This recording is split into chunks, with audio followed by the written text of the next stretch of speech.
stats in the incarnate form are above average, with high special attack and good speed. And though it's best used as a special attacker, it can also use a mixed attacker set, but again, we'll talk more about that later. Its abilities, Q-Charm and Contrary, are both interesting, with especially Contrary allowing some neat combinations in past generation. Ooh, that rhymes. If you're not familiar with Contrary, basically it turns any stat drops into stat boosts and any stat boosts into stat drops. Unfortunately for an Amarist, it doesn't learn moves like Overheat, Draco Meteor, or Leaf Storm, which would allow it to boost its own stats dramatically. The only move it can learn that drops its own stats is Superpower, which lowers attack and defense by one stage. While raising two of your stats instead of lowering them is great, the issue is that an Amarist really prefers to be a special attacker, and Superpower raises physical attack, not special. This does allow an Amarist to run a mixed Assault Vest set that uses Superpower to boost its defense while having high special bulk thanks to the Assault Vest. Contrary is also useful against stat drops coming from Intimidate, Parting Shot, Eerie Impulse, Icy Wind, Snarl, and even Bleak Wind Storm. Even though an Amarist can't lower its own stats, that doesn't mean that its partner can't do it for it. An Amarist makes a dangerous duo with a supporting Thunderous that can use Eerie Impulse on its own partner, an Amarist, to boost its special attack by 2 stages. It can also use Scary Face to double an Amarist's speed. Both moves can also be used on the opponent to lower their special attack and speed respectively. Well, unless the opponent also has a Contrarian Amarist. An Amarist Incarnate Caralho, can even be velho. used as a full physical attacker with Superpower, Play Rough, and Iron Head, but I wouldn't recommend that as it's going to be lacking power and type coverage. The other ability an Amarist Incarnate can have is Q-Charm, which I'd say is the same ability as about 20% of my viewers who are subscribed to this channel. There's a ton of people watching who aren't subscribed, so if you're enjoying the content and want to see more, I'd really appreciate it. Anyway, if you're not familiar with Q-Charm, it basically gives any Pokemon that damages your Q-Charm Pokemon a 30% chance of falling in love if it's the opposite gender of your Pokemon and they make contact with a physical move. While a 30% chance of infatuation is not horrible by any means, it only works if the opponent has the opposite gender as your Pokemon, which, let's be honest, is a little archaic.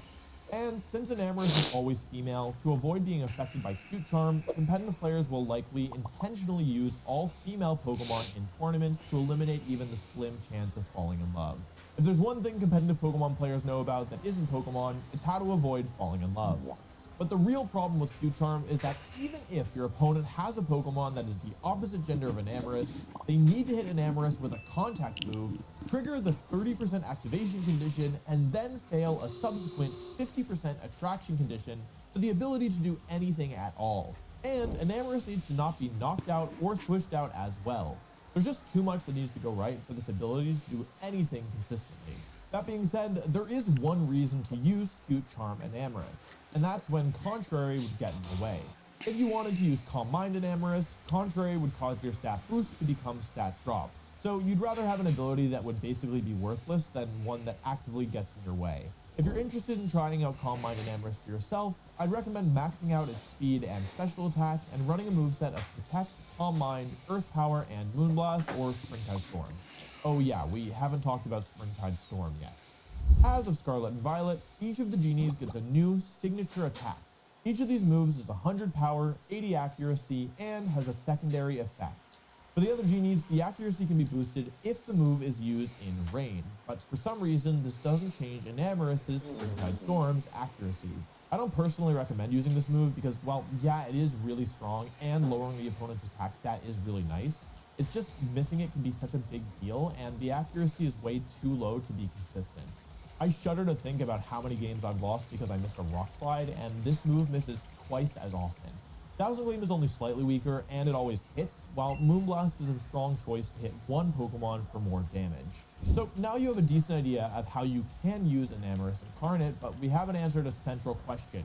How good is it? One way we can answer this is by comparing an Amarist Incarnate to the pre-existing genies, and guessing how good it will be compared to how good its counterpart has been. In my opinion, an Amarist Incarnate is most similar to Landorus Incarnate. It's slightly faster and a fair bit stronger, but it has less overall bulk. Both these Pokemon are geared towards outspeeding the opponent and doing big special damage, and both have a great offensive type of Ground and Fairy.